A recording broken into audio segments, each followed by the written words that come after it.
Salam, apa kabarnya saudaraku sekalian? Kiranya kasih Tuhan Yesus Kristus senantiasa menyertai kita sekalian. Sebelum kita menyambut firman Tuhan untuk kita pada hari ini, sebaiknya kita saat teduh sejenak.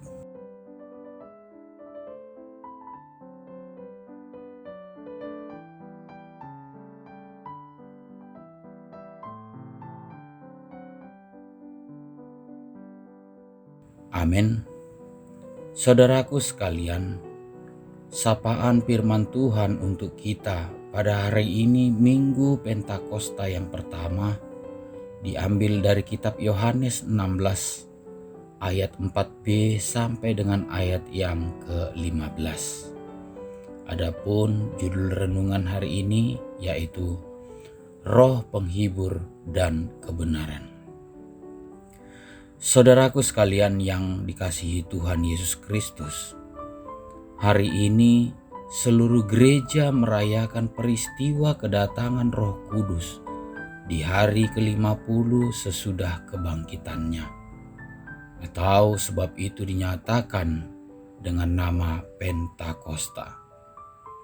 Sesuai dengan janji Tuhan Yesus Kristus sebelum kenaikannya, bahwa Dia akan mengutus Roh Kudus kepada murid-murid.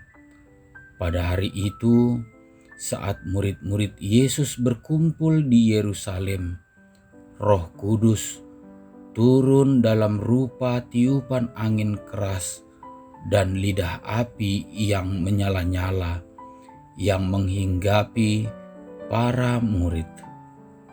Para murid pun diberi kuasa berbicara dalam bermacam-macam bahasa yang diberikan Roh, dan konsekuensinya seluruh masyarakat dari berbagai bangsa mendengar para rasul itu berkhotbah dalam bahasa mereka masing-masing. Pada perayaan turunnya Roh Kudus atau Pentakosta hari ini, kita diingatkan melalui Injil Yohanes tentang pekerjaan Roh Kudus. Yang pertama, menghibur dan membela orang-orang percaya. Roh Kudus yang keluar dari Allah dan dari Yesus Kristus itu sengaja datang agar kita para murid Yesus tidak merasa sendirian, terkucil, lemah, dan ditinggalkan di dunia ini. Allah dan Kristus tetap dan menyertai orang percaya di dunia ini. Bahkan Dia berkenan tinggal di dalam hati kita, menguatkan kita. Dialah penghibur, penolong, dan pembela kita. Dialah sumber sukacita.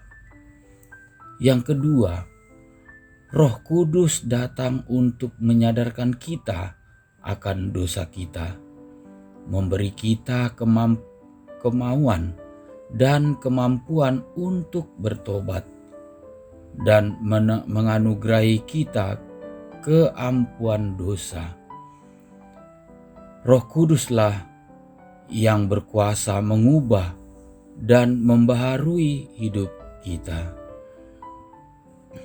Ketiga, Roh Kudus memimpin kita ke dalam kebenaran atau kepada Yesus Kristus.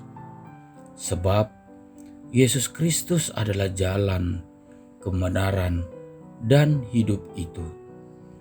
Kita tidak dapat datang dan percaya kepada Yesus Kristus tanpa Roh Kudus. Jika kita sekarang telah datang dan percaya kepada Yesus Kristus, itu artinya Roh Kudus telah datang dan memimpin kita. Ini bisa kita lihat dalam 1 Korintus 12 ayat 3. Sebab itu saudaraku sekalian, marilah kita sujud bersembah dan mengucap syukur kepada Allah Bapa dan Tuhan Yesus Kristus yang telah mengutus Roh-Nya kepada kita, memberi kita hidup kekal dan menjadikan kita anak-anak Allah yang kasihinya. Amin. Kiranya Tuhan Yesus menyertai kita sekalian. Shalom.